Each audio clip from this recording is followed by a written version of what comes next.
धरती को तबाह कर देने वाला एक विशाल एस्टेरॉयड जिसकी टक्कर से सारी इंसानियत का खात्मा हो जाएगा, या फिर स्पेस के एलियंस का धरती पर हमला, या सूरज से निकलने वाली खतरनाक सोलर फ्लेयर्स से धरती पर मचने वाली भयंकर तबाही। हमारे दिमाग में यही सारी चीजें आती हैं जब बात होती है बाहरी स्पेस से धरती पर आने वाले खतरों के बारे में। लेकिन आज मैं आपको बताने वाला हूँ एक ऐसी चीज जिसके बारे में जानकर आपके होश उड़ जाएंगे। ये एक ऐसा खतरा है जो सच में बाहरी स्पेस से आकर धरती पर इंसानों का सर्वनाश कर सकता है। This is the most dangerous threat to earth from outer space. सोचिए क्या होगा अगर कोई जानलेवा वायरस बाहरी अंतरिक्ष से इस धरती पर आ जाता है और इंसानों में एक ऐसी बीमारी फैला देता है जिससे पूरी धरती में सभी इंसानों की मौत हो जाती है। ये तो एक छोटा सा एग्जाम्पल था। तो चलते हैं अंतरिक्ष के शहर पर, जहाँ पर मैं आपको बताऊंगा कि किस तरह से स्पेस से धरती पर बहुत खतरनाक वायरसेस आ सकते हैं, किस तरह से इंसानों की एक छोटी सी गलती पूरी ह्यूमन रेस को अर्थ से खत्म कर सकती है। तो यार आई थिंक इतना इंट्रो काफी है, तो बिना किसी देरी के शुरू करते हैं आज का तगड़ा वीडियो। इसका टाइटल है what if the next pandemic came from space.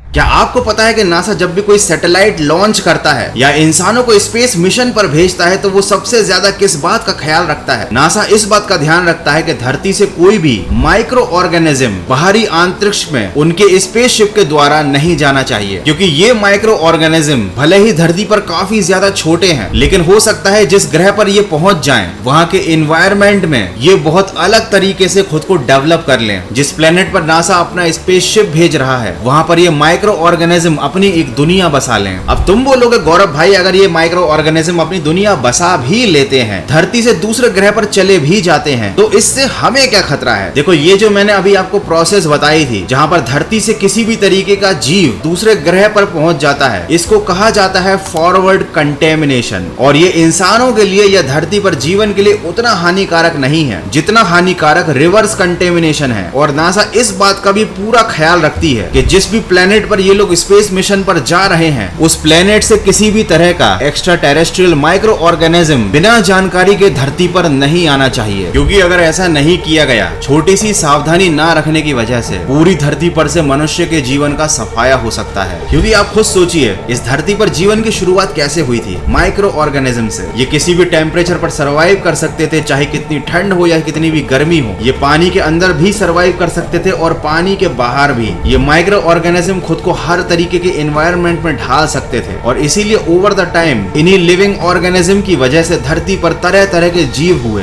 धरती पर जीवन की शुरुआत इन्हीं की वजह से हुई थी। लेकिन सोचिए क्या हो अगर दूसरे ग्रह से ऐसा कोई जीव हमारी धरती पर आ जाता है जो यहाँ के एनवायरनमेंट में सर्वाइव कर लेता है और उसका बेसिक नेचर ह्यूमंस के लिए खतरनाक है, तो वो धीरे धीरे समय के साथ अपनी आबादी को बढ़ाएगा और उसके बाद वो एक बीमारी के रूप में धरती पर मौजूद इंसानों पर हमला कर देगा। देखो, वैसे तो एक्स्ट्रा टेरेस्ट्रियल माइक्रोब्स स्पेस से धरती पर कई बार आए हैं और ये प्रोसेस काफी नेचुरल रही है। ये माइक्रोब्स मीटियोराइट्स के थ्रू धरती पर आ जाते हैं, स्पेस डस्ट के थ्रू धरती पर आ जाते हैं। लेकिन ये एक ऐसी कंडीशन है जिन्हें हम रोक नहीं सकते, कंट्रोल नहीं कर सकते। जैसा कि आप लोगों को पता ही होगा, करोड़ों अरबों साल पुराने वायरस नॉर्थ पोल की बर्फ के अंदर दबे हुए हैं और जैसे जैसे ग्लोबल वार्मिंग बढ़ रही है, टेम्परेचर इंक्रीज हो रहा है, वैज्ञानिकों को चिंता हो रही है कि ये वायरस फिर से तबाही मचा सकते हैं। ठीक उसी तरह से दूसरे प्लैनेट्स पर मौजूद ये ऑर्गेनिज्म जो कि पैरासाइट्स, फंगी या वायरस के रूप में हो सकते हैं, ये अगर गलती से धरती पर आ जाते हैं तो ये इंसान और जानवरों के इम्यून सिस्टम पर डायरेक्ट हमला कर सकते हैं। हो सकता है ये धरती के वातावरण और धरती के तापमान में बहुत जल्दी फैल जाएं, ये अपनी आबादी को बहुत जल्दी बढ़ा लें और एक वायरस की तरह, एक फंगस की तरह इंसान के शरीर को होस्ट की तरह इस्तेमाल करना शुरू कर दें। और इसीलिए नासा इन सारी बातों का काफी ख्याल रखता है। लेकिन ये चीजें तब तक कंट्रोल में थी जब तक केवल नासा ही अंतरिक्ष में जाता था। अब दुनिया के ऑलमोस्ट हर देश से उनकी स्पेस एजेंसीज रिसर्च के लिए दूसरे ग्रहों पर जाती हैं। इलॉन मस्क की स्पेस एक्स की तरह बहुत सारी प्राइवेट कंपनीज हैं जो कि स्पेस को एक्सप्लोर करने के लिए दूसरे प्लैनेट्स पर जा रही हैं। और जरूरी नहीं है कि ये जो इतने सारे मिशन हो रहे हैं इनमें वो सावधानियां बरती जा रही हों जो नासा बरतता था। हो सकता है किसी एक स्पेस मिशन की छोटी सी गलती से कोरोना जैसा कोई खतरनाक वायरस दूसरे प्लैनेट से हमारे ग्रह पर आ जाए। इंसान अभी तक यही सोचता था कि धरती पर दूसरे ग्रहों से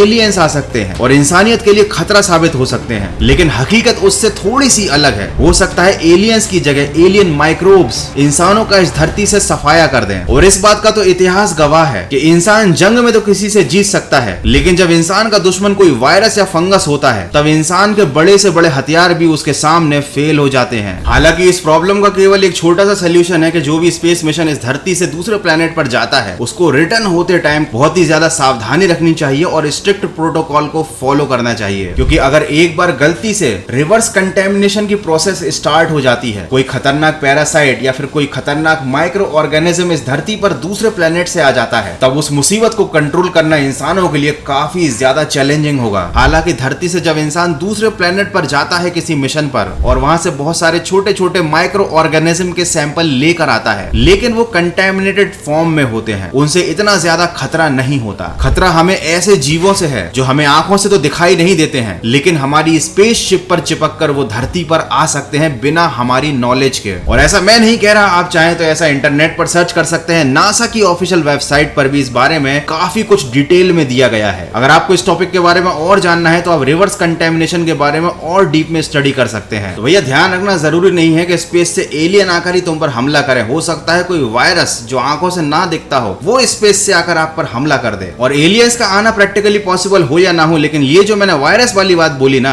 ये जरूर प्रैक्टिकली पॉसिबल है। तो यार बस आज की वीडियो में इतना ही। आई होप कि वीडियो आपको अच्छा लगा होगा। अगर ऐसा है तो वीडियो को लाइक कर देना और ऐसे ही वीडियोस को देखने के लिए गौरव कटारे चैनल को सब्सक्राइब कर लेना। मिलते हैं अगले एक और तगड़े वीडियो में।